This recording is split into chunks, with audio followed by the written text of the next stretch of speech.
दोस्तों, वेदांता लिमिटेड की बात करें तो यहाँ पे कुछ बड़ी गुड न्यूज निकल के आ रही है जिसको हम इस वीडियो के माध्यम से डिस्कस करने जा रहे हैं। वेदांता लिमिटेड फंड रेज करने जा रही है बॉन्ड्स के माध्यम से। वेदांता का बिजनेस 5 हिस्सों में बंटने जा रहा है, जिसको लेकर कुछ अपडेट है जिसको समझेंगे इस वीडियो के माध्यम से। इससे शेयर होल्डर को क्या फायदा होने जा रहा है वो भी समझेंगे। और सबसे जो बड़ी बात है कि वेदांता अपने बिजनेस को लेकर अपनी जो जिम्मेदारी है उसको भी अच्छे से निभा रहे। जो पोल्यूशन हो रहा है उसको रोकने के लिए भी एक बड़ा फैसला किया है। क्या है वो फैसला, उसको भी जानेंगे।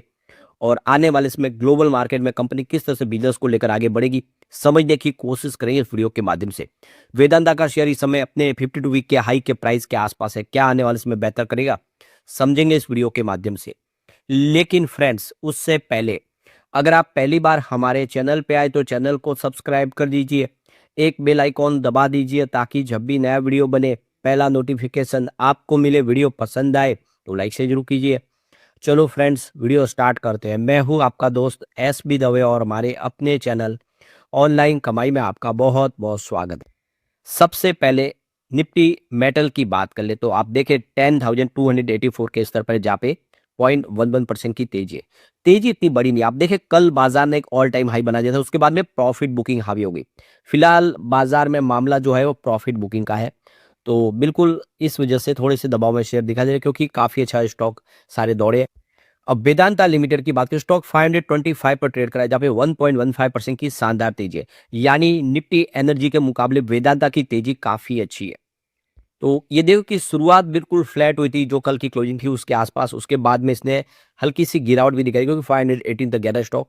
वहां से जो दौड़ लगाई काफी शानदार, 530 का जबरदस्त हाई बनाया। तो ये आप देख ही सकते हो कि अपने ऊपरी प्राइस पे आ गया क्योंकि 13 नवंबर 2025 को आप देखें इसने 529 का एक हाई बनाया था और आज भी इसने 530 का हाई बनाया। वैसे उस दिन इंट्राडे में ये 535 तक गया था, परंतु क्लोजिंग जो है 529 पर हुई थी और आज भी 530 तक गया है। इसका मतलब स्टॉक अपने ऊपरी प्राइस के आसपास आ चुका है।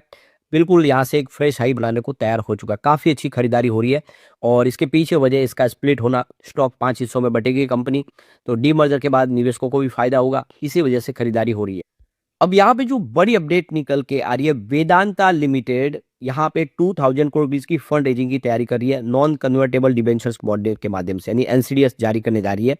इसकी जो सब्सिडीज कंपनी है देखो कि ESL स्टील, ये देख सकते हो कि कंपनी यहाँ पे फंड रेज करने जा रही है अपने बिजनेस को आगे बढ़ाने के लिए। तो ये लेटेस्ट अपडेट है, 2000 करोड़ की फंड रेजिंग होगी NCDS के माध्यम से।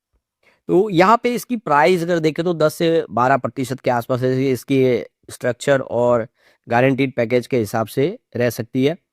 तो ये देखो कि यहाँ पे लेटेस्ट में जो फंड रेजिंग वेदांता ने आप देखे की है तो 5000 को भी इसकी फंड रेज की है।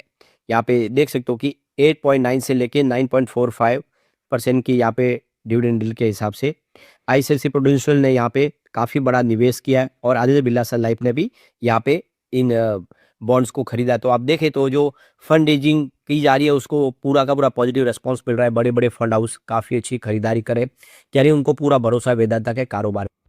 तो यहाँ पे देखो कि वेदांता लिमिटेड अपनी जो वेदांता रिसोर्सेज कंपनी है, लंदन बेस्ड कंपनी, इस कंपनी को काफ़ी हैवी डिविडेंड पे आउट करती है।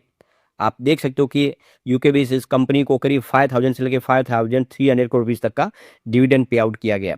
तो आप समझ सकते हो कि बहुत ज़बरदस्त dividend company Vedanta limited Vedanta resources को प्रोवाइड करती है। और इसी का इल्ज़ाम लगाया गया था, आप देखो कि वाइस रिसर्च ने, कि वेदांता रिसोर्स एक परजीवी कंपनी है और जो हैवी डिविडेंड प्राप्त करती है वेदांता लिमिटेड से, उसी डिविडेंड के ऊपर ही ये कंपनी चल रही है, बाकी इसका कोई बिजनेस नहीं है।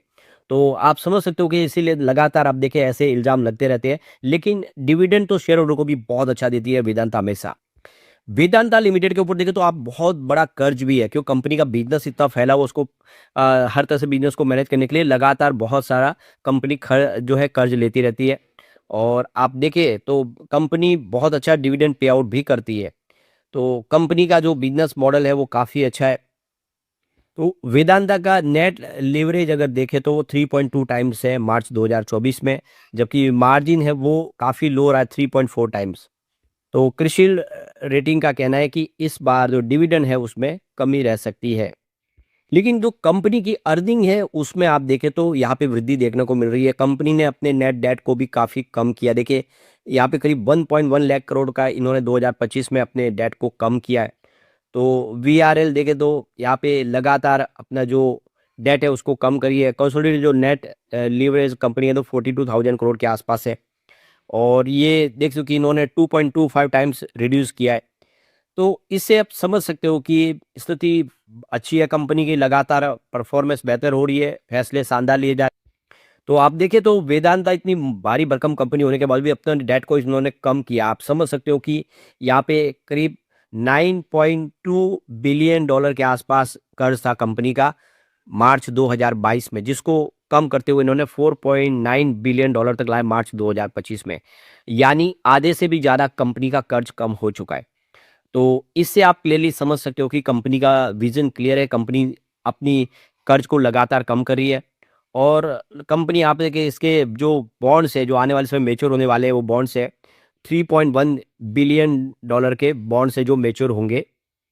तो यहाँ पे देखिए सुदीप बंदोपाध्याय को मेटल शेयरों में वेदांता बहुत पसंद है। उनका कहना है कि शेयर थोड़ा वॉलेटाइल जरूर है लेकिन लॉन्ग टर्म में इसमें अच्छा रिटर्न मिलने की उम्मीद है। डीमर्जर की योजना पूरी तरह से अगर देखें तो ये कंप्लीट होने के बाद इसमें वैल्यू अनलॉकिंग की जबरदस्त संभावना दिख रही है। यानी डीमर्जर के बाद इसको शेयर होल्डर को फायदा होगा, कंपनी को हिंदुस्तान जिंक के अच्छे प्रदर्शन से भी फायदा होगा। ईवी सहित तमाम दूसरे जो एप्लीकेशनों में एल्यूमिनियम की जो बढ़ती मांग के चलते कंपनी के एल्यूमिनियम कारोबार में जबरदस्त ग्रोथ की उम्मीद दिखाई दे रही है। एल्यूमिनियम में इसकी पकड़ मजबूत है और कंपनी एल्यूमिनियम सेगमेंट में अच्छा कर रही है। तो सुदीप बंदोपाध्याय का लग रहा है कि आने वाला जो समय इसके लिए काफी शानदार होने जा रहा है। दूसरी तरफ अगर आप देखें तो नोमा की तरफ से भी कहा गया है कि कंपनी का जो डीमर्जर होगा उससे 84 रुपीज़ का बेनिफिट हो सकता है शेयर होल्डर को।